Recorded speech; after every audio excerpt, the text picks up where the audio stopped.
In this video, we will know that how to fix if date and time is not displayed on your system tray on Windows 11. So how to fix it in this video, we will know that step by step.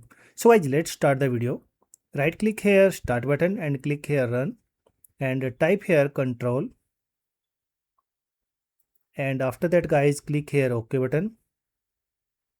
Now if these options display like that, click here large icon and find here system option, find here in this list, click here,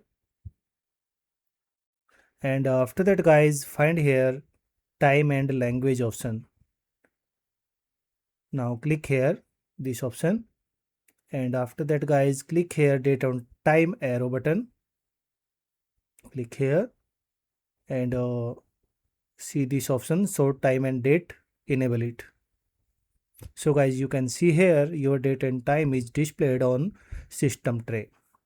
So if you like this video, please subscribe the channel, and if your problem is fixed here, please subscribe the channel, hit the bell icon for more videos.